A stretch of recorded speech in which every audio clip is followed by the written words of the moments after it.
high on crack. And her clothes smell like marijuanas.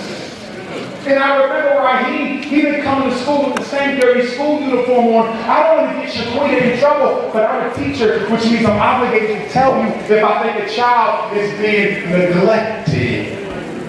And because you told that white woman that you're a single mom, 3 kids, living in your mama's basement, the principal is going to use that. They call Child Protective Services, and they're going to come out to your house, and the next thing you know, they're telling you, if you don't get them put on no medicine, we're going to take your children. Oh yes, talking too much destroys black families. Talking too much destroys black families. Black mother, the worst thing you can do is go to school looking for sympathy, because you're not going to get it, but you will get set up to lose your kids. And then some of you say, what do they want our kids for? Well, number one, America has the fastest growing LGBT population in the world. And they cannot produce biological children of their own. So guess where they're going to get them from? Your house. Black kids are disproportionately given to LGBT foster parents. If you don't believe me, do the research. Black kids without a home are damn near guaranteed to end up with the same-sex mother and father. And because black people don't like to adopt our own kids because we're selfish as hell, they're almost guaranteed to end up with white folks. And they don't even like it, but they'd rather have a home than no home at all. Not to mention that the Child Protective Services industry is in bed with the undercover Hollywood and New York City music industry pedophile rings. That you got judges and politicians and mayors right here in New York who are part of an international pedophile ring. And guess where they get most of their child victims from? From Child Protective Services. So going to your child's school and telling all your business is the quickest way to get them inducted in the world of child sex exploitation. Keep your mouth shut. Rule number 5, this is for black mothers in particular. Rule number 5, black mother, do me a damn favor. When you drop your kids off in the morning for school, would you please stop wearing your pajamas into the damn school building? You damn ghetto rats. You don't wear pajamas to the damn school. What the hell wrong with y'all? And you got a girl that think you cute with your big old bunny socks on. Oh, nasty Reid all lopsided. Sleep in your eye. I saw a mother coming in with a damn Gucci pajama set on with her broke ass. Embarrassing the hell out of me. You don't go to the school with no damn pajamas on. Do you know what you're telling white folks when you do that? You're saying to them, I have no life. I have nothing to do. No priorities. And as soon as I drop them off, I'm going to go back in bed and keep on rerunning the Cardi B twerk video. And guess what? They're going to call you even more now. Never let the school know you're unemployed. Did you hear me, mothers? Don't you ever go to that school and say, I'm out of work now. That's the worst thing you can tell them. Parents who don't work are more likely to see their kids suspended, especially if they're black. And I'm going to tell you something else. Black mother, stop letting them white folks know that you're single without a man at home. Stop letting them white folks know that you're single. Y'all love to brag about how single you are. I'm a single mom. I'm a mommy and a daddy. You can't never be no daddy. Ain't no woman in here no father. You can't be that. That's not your industry. I don't care how many chemicals and hormones you took. I don't care how many surgeries you had. I don't care how hard your walk is. I was walking up the street earlier. She let me sister so there. She said, it's not good. She said, I'm straight. They got real hard.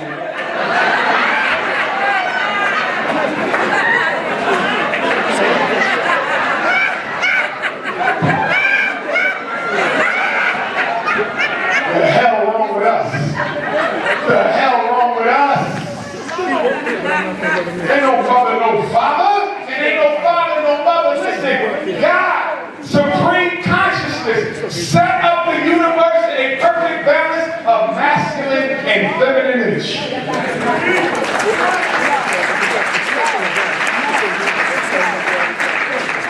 For light, you have dark. For sun, you have moon. For water, you have land. For the man, you got the woman. For the yin, you got yang. Perfect balance. Whenever you upset the balance, you upset the natural, healthy psychology of the child. Of the child. Okay? Our sons need a mother and they need a father. And our daughters need a mother and father. They are equally important. Equally important.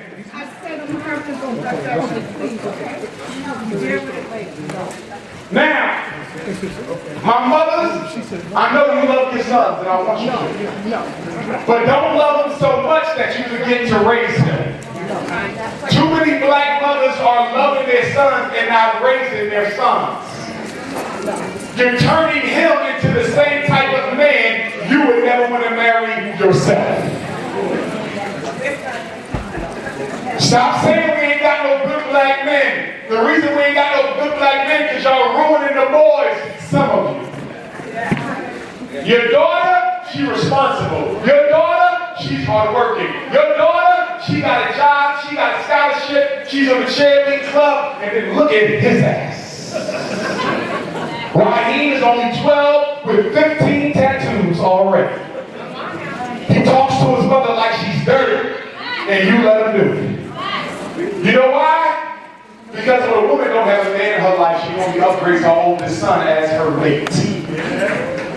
For many single mothers, their oldest son is their husband. And when you're not sex, psychology. And when your oldest son becomes your husband, he becomes your source of support. And just like you can punish him, he can punish you.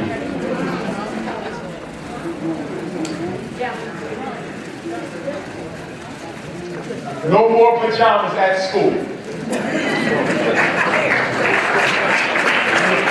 Rule number 6. Whenever your child gets psychologically evaluated and you don't agree with the report, give it back. I want everybody here to hear me. You have a federal right. Whenever you disagree with the school's evaluation, you have a federal right to an independent educational evaluation. Everybody say this right after me. IEE. IEE. Say IEE. IEE. IEE means independent educational evaluation. This is a United States special ed law. I don't care if you live in New York or North Dakota. Whenever you get a report saying your son or daughter is autistic or reading disabled or retarded or ADHD or emotionally disturbed, you have a right to say, I don't agree with it. You then have a right to go find your own psychologist. You have a right to have them test the child, and the school district pays for it. I know because I do them in Pennsylvania all the time. So don't ever tell me, my son is in special ed and ain't nothing I can do. Yes, it is. You could have rejected the request to place him. And I'm going to tell you something else. Rule number 6. I need y'all to learn how to just say no. When they come to you and say, we think you got a reading disability, can we test them? No! Yell at their ass. No! You can't be nice. See, y'all want to be nice. Well, I'm not sure if he really has a reading. I don't really know about. See, that's weak. Because see, that tells them they can convince you. Y'all too, well, can I think about it? Ain't nothing to think about. No! Yell at it. No! Crack it open. And then some of you say, well, Dr. Umar, if I tell them no, they just want to keep being persistent. Then you got to put it in a letter. Dr. Silverberger.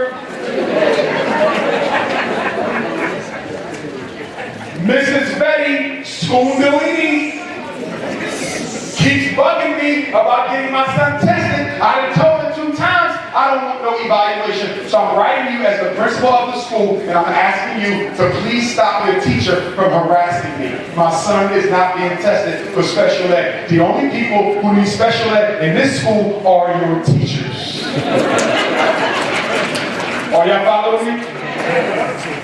In fact, 90% of all the children I've evaluated in my life never had a learning disability at all. They had another disability that I call ABT.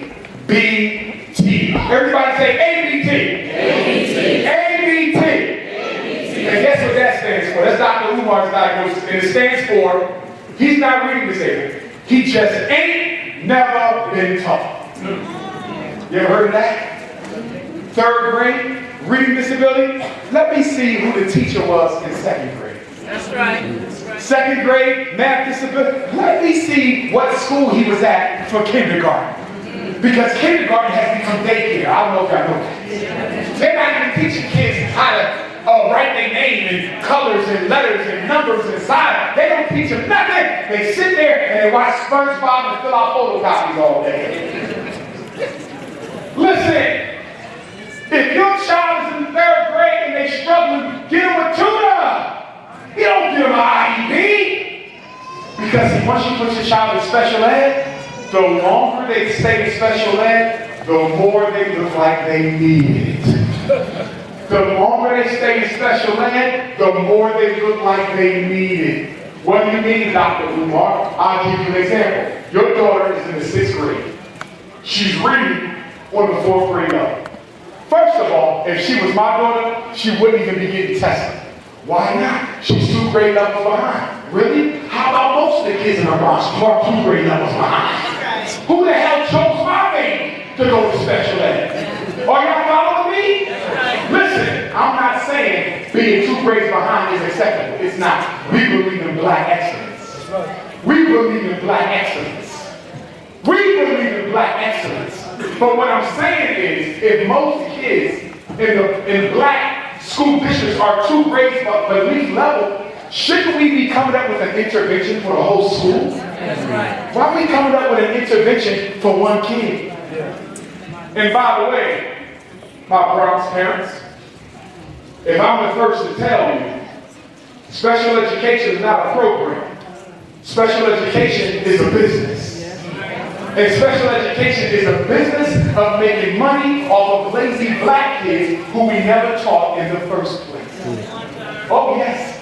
Whenever Dr. Umar does an evaluation, guess what I got to do after I do the evaluation? If I qualify that child for special ed, which means as a certified school psychologist, I have determined based on the evidence, because I can't prove it. I have determined based on evidence that this child is deaf, blind, speech and language impaired, traumatic brain injury, orthopedic impairment, learning disability, autism, emotional disturbance, other health impairment, developmental delay. If I give any one of those 13 labels, their name goes into a computer. In New York City public schools, send their name to the state, and by the end of the month, the school gets a welfare check for your child. Special education ain't nothing but money. Special ed ain't nothing but a hustle. Special ed ain't nothing but a racket. You want to know why the black kids never get out? Because there's too much money to be made keeping them in. Oh, these are the facts. Yes. These are the absolute facts. That's why when we open up the Frederick Douglass Marcus Garvey Academy. Yeah. All you niggas who taking on me. You still in the school when I got your ass now. I ain't got 1 school, I got 2 schools. You fat, dusty, you 2 broke ass, ain't got nothing for nobody else.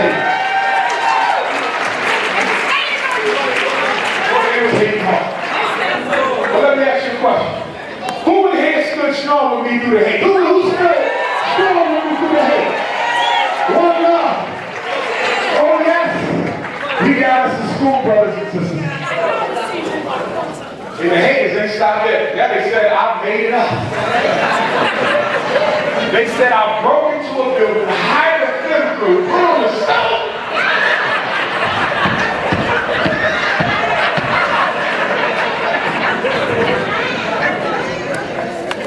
And did a 25-minute video before the Now they looking for the deed. They said I paid $10 for 4 buildings on a campus that cost $13 million when they built it. So if you can get a school for $2.50, I think we would have owned it already. But we're not worried about that. We got the nation built. And at that Frederick Douglass Walker's Army Academy, I'm going to teach your son 6 sciences. I'm going to teach them political and military science. They got to understand white supremacy upside down and backwards and forwards. Oh, yes. Oh, yes. And if you don't want me to teach them the truth, don't send them to my school. Because we're private. We're not government funded. So if you come in and act like a coon, I'm going to kick your ass.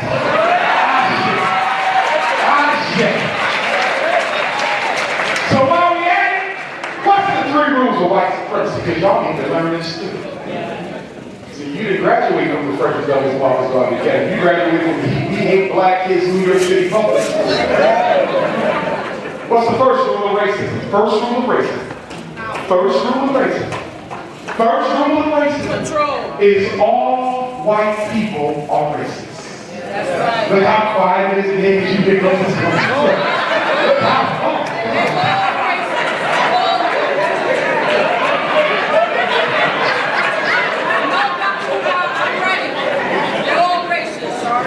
All white folks are racist. Everyone. They calls, they birds, they cats, they snakes, all of that. And here's why you have a conflict with that statement.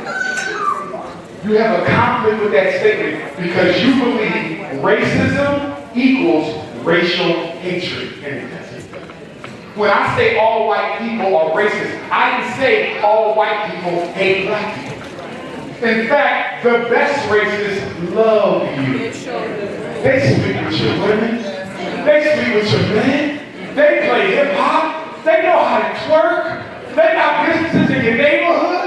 They dress like you. They talk like you. The best. Watch that.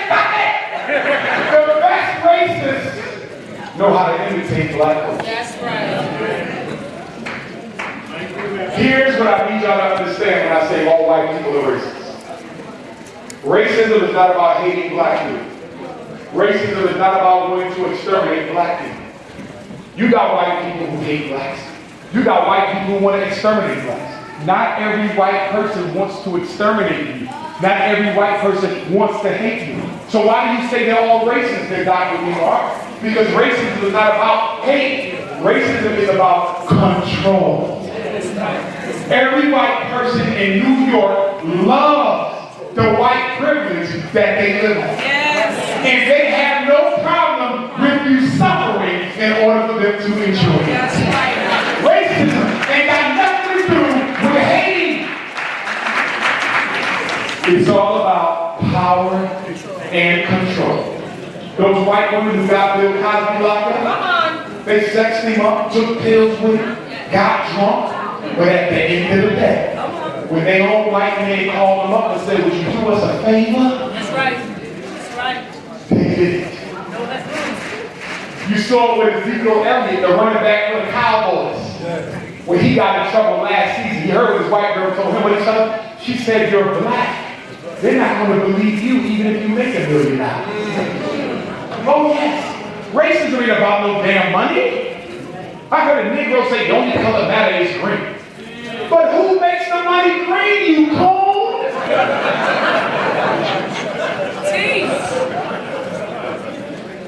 Racism is about power and privilege. Even when a black man got a white woman, this is why it's so dangerous to date white girls, because all she got to do is say you did something.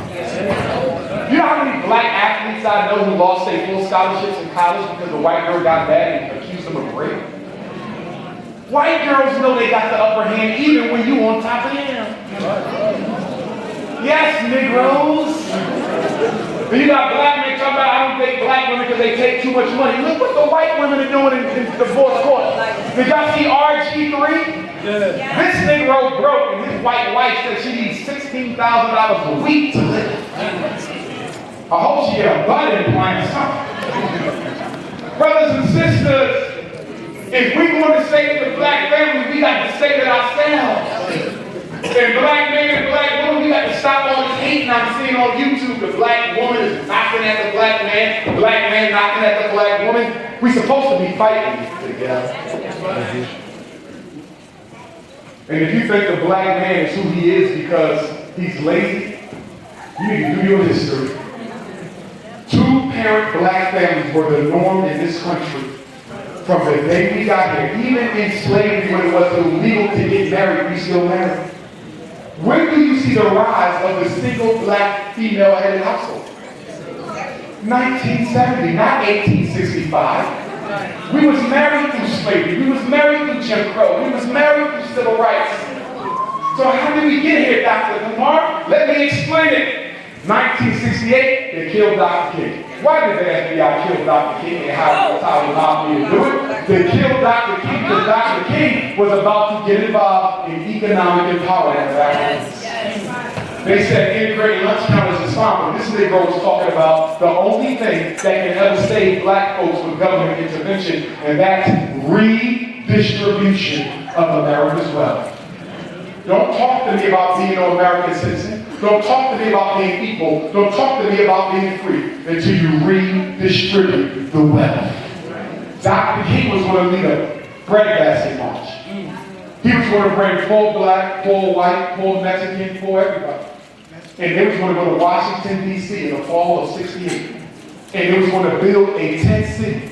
And no one under Dr. King's leadership was going to leave Washington, D.C. until everybody left with a job and a decent place to live. That would have embarrassed the United States government. They couldn't allow it. So King was murdered on the orders of J. Edgar Hoover with the assistance of the Ku Klux Klan, the Memphis Police Department, the Memphis Fire Department, and the Italian Mafia. The same Italian Mafia they used to flood your community with dope in the 60s. And after they killed Dr. King, they said, we ain't gonna never let no black power revolution happen. Ever again. I don't think y'all understand, but the 1960s almost broke the back of the United States government. They had to deal with the Nation of Islam, the Garvey movement, A-Track Ram, Stokely Carmichael, SNCC, CORE, the Freedom Riders, the sit-ins, the Black Panther Party. They had all these different groups who honestly believed that black people had a right to be equal. So after they killed King, they said, we got to change this. Because we can never let this happen. We trying to fight a war in Vietnam so we can get a damn oil pipeline driven, and we got radical Negroes burning cities down. How can we stop it? Somebody said, who's financing these black organizations? Because we're not. The government ain't financing the Nation of Islam. The government ain't financing the Black Panther Party. The government ain't financing SNCC and CORE. They said their own people giving them money. And the government said, how are their own people financing King and Malcolm? And they said, because most people in the black community are self-employed, skills men and skills women. They know how to work with their hands. They're bakers and barbers and electricians and plumbers and carpenters and metalworkers and welders and all the mechanics. They own their own businesses. So white men said, we got to kill that. And in 1970, they came into Harlem. They came into the Bronx. They came into Brooklyn. Came into Queens. Came into Staten Island. Came into Newark, New Jersey. Came into Patterson and Camden. And they went into the high schools and took out all the industrial building trade programs. Up until 1970, you didn't get a college degree to live a decent life. You graduated with a cosmetology license. You graduated with a plumber's license. You graduated with an electrician's license. You graduated with a welding license. But after 1970, it would never be the same again.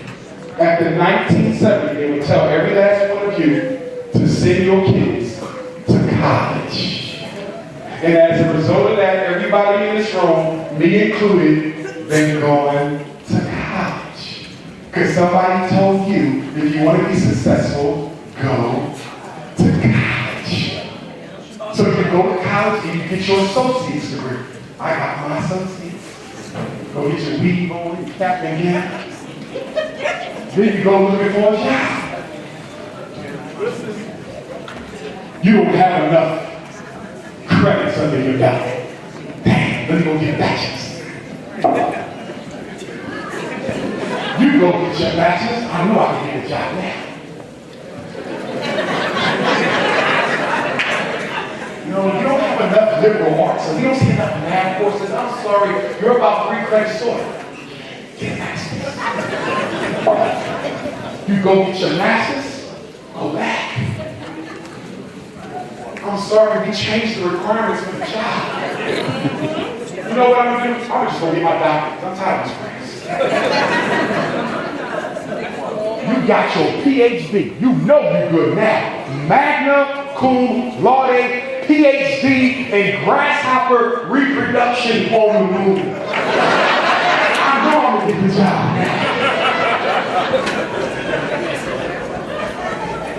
Sorry, you still don't qualify. This is what they do with black people. They waste 30 years in your life sending you in educational service for a job they never gonna hire you for anyway. And as a result of that, you got 2 million black people in America with master's and doctorate degrees unemployed right now. Raise your hand if you owe student loans. Look around this room. Look at this. This is a damn crisis. You put your hands down. I got 6 degrees. You can imagine. Brothers and sisters, they have sold us a scam. We will be paying them loans back the rest of our lives. So Dr. Umar, are you saying I shouldn't send my daughter to college? No, I'm not. But I am saying you better answer 3 questions to me. Question number 1. Did you raise your daughter or son with enough self-discipline to finish school without them living with you? Because most of you have raised shiftless, lazy children who don't do nothing unless they feel like it. And that is a problem because we all know that you have to learn how to do what you don't like to do to be in a place to do what you want to do. And most of us have children who cannot do that. What is the number 1 job of a black parent? The number 1 job of a black parent in the Bronx is to teach your child discipline. And what is Dr. Umar Johnson's definition of discipline? It's the ability to do what you don't want to do when it has to be done, whether you like it or not. Does your son have that? Does your daughter have that? Because if they don't, I want to know why you're spending $30,000 a year for Spelman and Howard and Clark and the University of Pennsylvania, and some of you Negroes send your child to California. Then they were smoking blunts all day.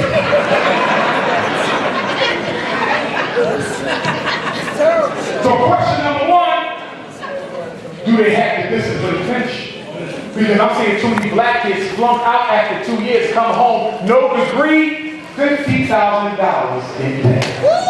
Listen. Question number 2, are they majoring in something economically relevant that will allow them to pay back those student loans after they're done? Nope. Your son got a PhD in alien transformation.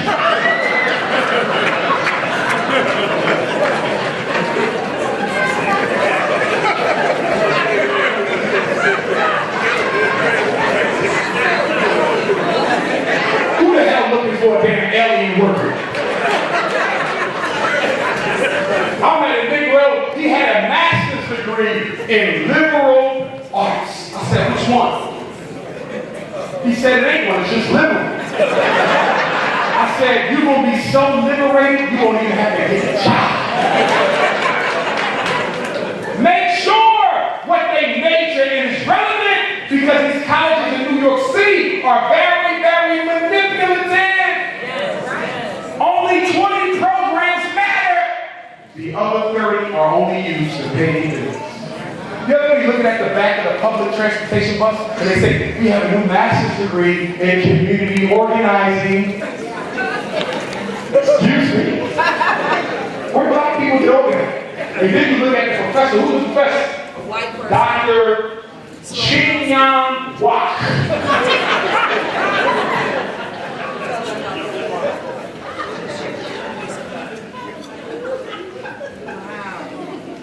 And speaking of him, you better stop eating from these Chinese stores.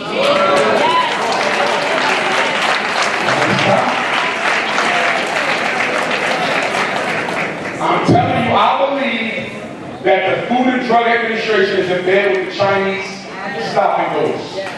And that they put poison in the food they feed black folks. And the reason I believe this is because you have never seen license and inspection at a Chinese restaurant. They cook it with the same grease they made chicken wings for your grandmother with. And they haven't been put out of business yet. But let you open up a black restaurant. And then I'll be there every day. Your stall too small. You need another door. The bathroom seat ain't the right color. Chinese folks can do whatever they want. And you Negroes love those wings so much. You know they got wings, but you're Negroes. That ain't no damn wing. Who you ever seen chicken gizzard look like that? No damn wing. You ever seen the Chinese wings? You take it out the bag, it looks like a hand. That's no damn wing. That's a damn hand. That's bad. You eat things.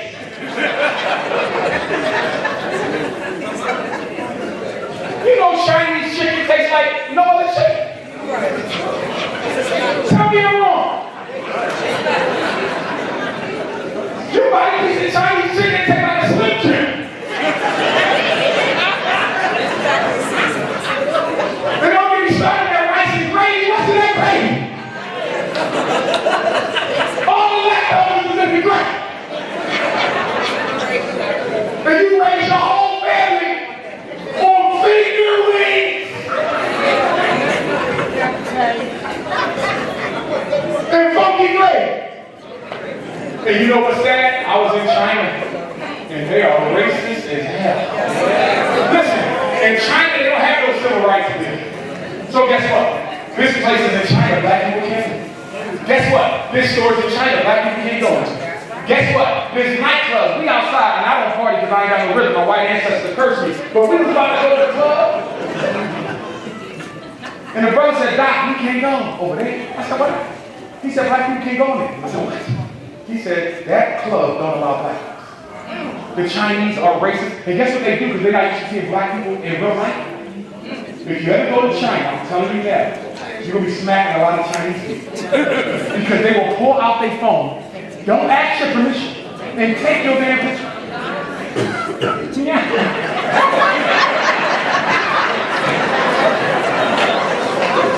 I ready to break all of China. This little damn mountain cracker will run up to me. I don't know. So I said, you know what? I had enough of shit. Why? I can't. No,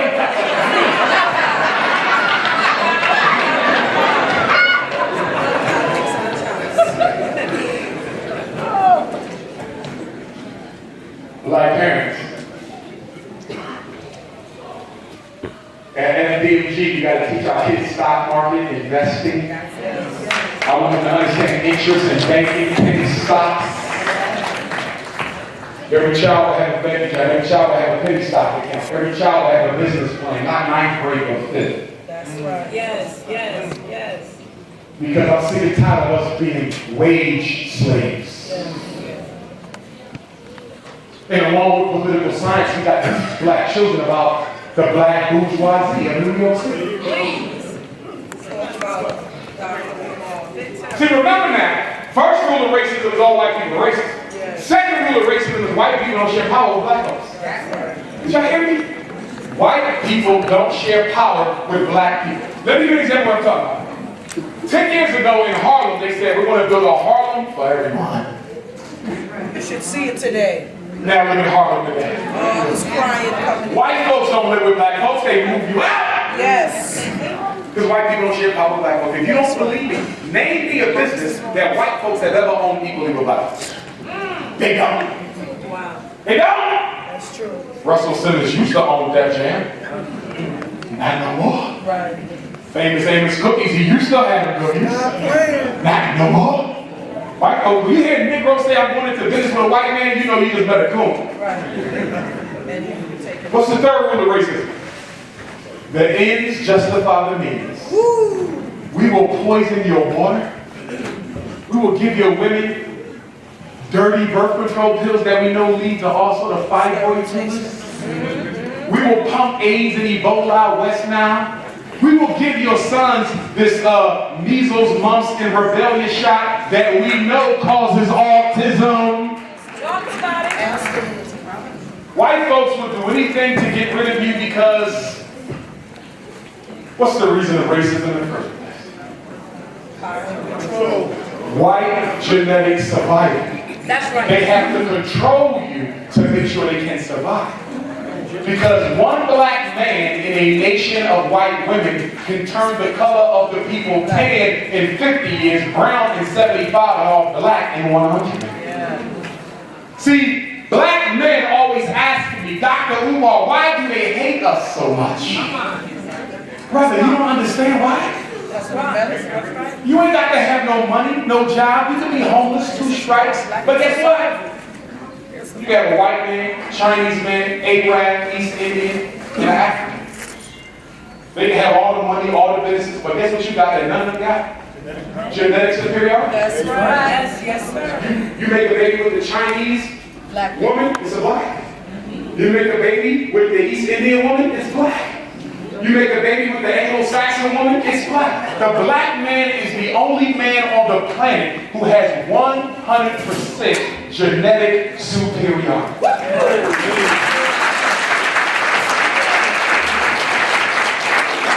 This is why when you walk into a room full of white girls and there's some white guys in there, they get a little insecure. Especially if you swag delicious.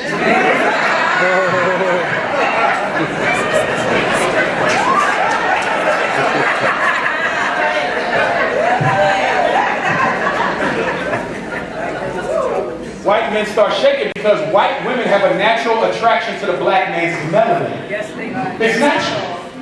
On a subconscious level, they know that melanin equals longevity for their species. So without even thinking about it, they want to reproduce with the black man to stay around. They don't know what drives them to the tall, dark, and handsome. They just know that they're driven to it. So y'all think the white man is afraid and intimidated because of the black man's size. No, not every black man is blessed. Black women know. Some of y'all had Chinese wings. It's not the size, it's the strength of the DNA. Same thing with a black woman. Any man put a seed in a black woman that's African. That's right. No matter where you go in the world, you make yourself. You're the only people in the world who can do that. That's why they hate you, and they want to get rid of every last one of you to ensure that they survive. I know you don't want to hear me say this, but the African is the only human being who is 100% human. Yes, we are.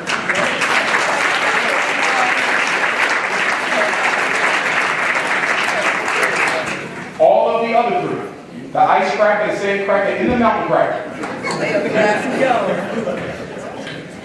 they all have traces of Neanderthal DNA.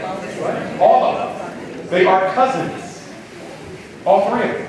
That's why the Arab is classified as white on the United States Census. Yep. They are family. We are family. Yes. All my Neanderthal cousins and me. We ain't got no friends, nobody like us. Nobody. We are God's chosen people. Yes. Yes, yes. Y'all got it screwed up, y'all. Is it the Hebrews? Is it the Muslims? Is it the... No, it's the Africans. Yes, yes. We're the chosen people. We're the first and only complete man. Somebody said, why did God put us down here to suffer like this, Dr. Umar? I said, why do you blame God for your suffering? Because look what's happening. That ain't God. You did that. The Right Honorable Marcus Messiah Garvey, who gave us the largest black organization in modern history, said if black people would really get to know themselves, we could create a new reality in 24 hours. I mean, listen, last year, you spent $2 billion on Air Jordans, $4 billion on liquor and alcohol. Black woman, $16 billion on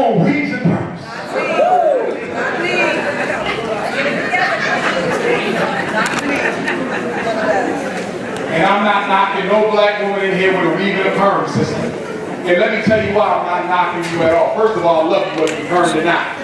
But the reason I'm not going to knock you is because I know most black women with processed hair were encouraged to look like that by processed black male Negroes. The black woman knows that the black man wants her to look like a Neanderthal, so she tries to recreate the Neanderthal complex. If black men value black women as natural, they would be natural in 24 hours, every last one. But because we want a black woman's body but a white woman's complexion. That's ridiculous. They process themselves. So black men, I want you to do me a favor. This is Black History Month. This is our 400 years in America, 1619, 2019, for those whose ancestors came on ships. And mine did. I know some of y'all did. I met a Native American down the street. Looked like an African to me, but he said he was Native.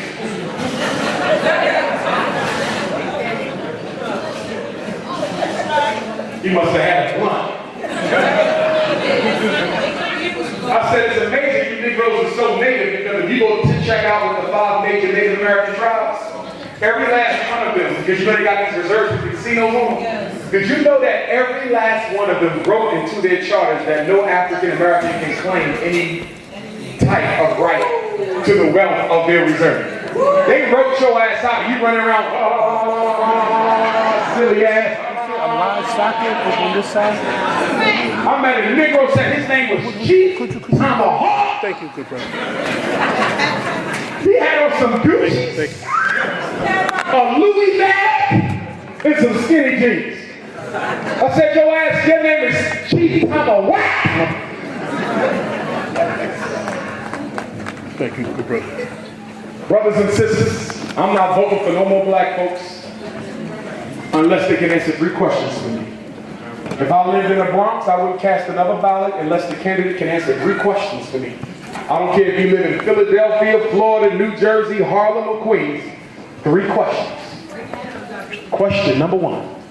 Are you a Democrat or Republican? Because if you're not an independent candidate, I don't vote for you. Because if you're not an independent candidate, you're not an independent thinker. Oh yes.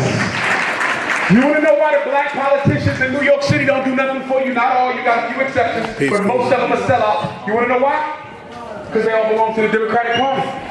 They have to do whatever the Democratic bosses tell them to do.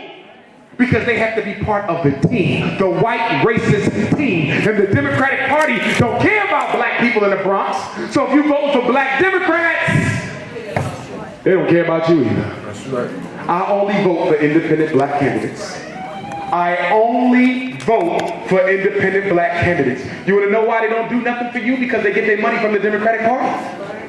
Every black politician in America, Cory Booker and Kamala Harris included, are financed by white people. How can you carry out a black agenda and you financed by white people? And Republicans ain't no bet. I don't get down with either one of them. We need independent. And once we open up the Frederick Douglass Marcus Garvey, I'm going to try to influence every last one of you to give up your party affiliations and join the independent black political, not party. We don't need a party. We need a union. So guess what? Somebody want to be mayor of New York, you're going to come and meet with the black political union. Because we got some questions. And we're going to listen to the Republicans and the Democrats and the Green Party and the Libertarians and the Independents. And then we're going to get in a room like this by ourselves, fight it out, debate it out, argue it out, discuss it out, and decide who we going to back. And then we're going to go to that person. We're going to say, guess what? You're going to be mayor next week. And they're going to say, how do you know? And you're going to say, because you're getting every black vote in the Bronx. But let's explain something to you. We got some brothers who don't mind whipping some ass. So once you get elected, if you even think you're going to renege on these brothers, your ass will wake up in a bed full of chicken wings from the Chinese restaurant. So you better do what the hell you told us to do. In the next election, we will vote your ass right back out. See, the reason black people are taken for granted, because you're the only constituency in America who doesn't vote as a team. Irish vote as a team. European Jews vote as a team. Mexicans vote as a team. Arabs vote as a team. And black people vote as individuals. And as long as you vote as individuals, you will be ignored, rejected, and laughed at. You know what you are politically? A cheap prostitute. You don't even have to pay.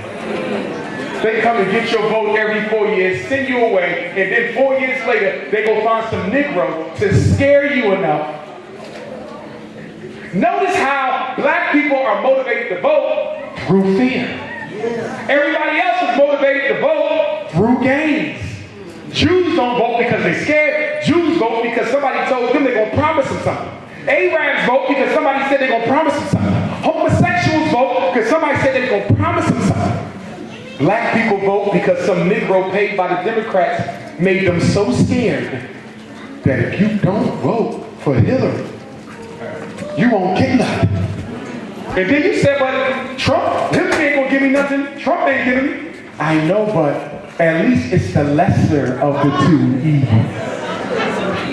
What the hell is the lesser of the two evils?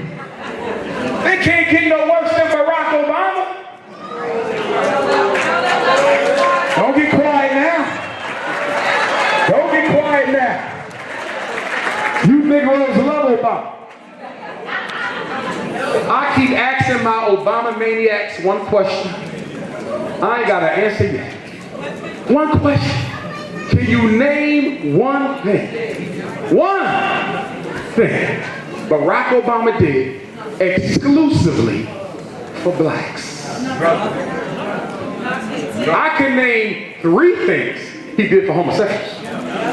I can name 2 things he did for white women. I can name 3 things he did for illegal immigrants. I can't name 1 thing he did for blacks. Because you Negroes are cheap. You have this thing where if he looks like me, he's automatically for me. Wrong. Cory Booker ain't got no black agenda. Kamala Harris is married to a damn Neanderthal. You know she ain't got no black agenda. They gonna be Barack Obama 2.0 on your ass. And the black feminists think you're gonna win something if Kamala, oh, you have a woman now. That woman is gonna destroy the black family so much you won't even have a man to date no matter what he is when she gets finished. She can't stand black men.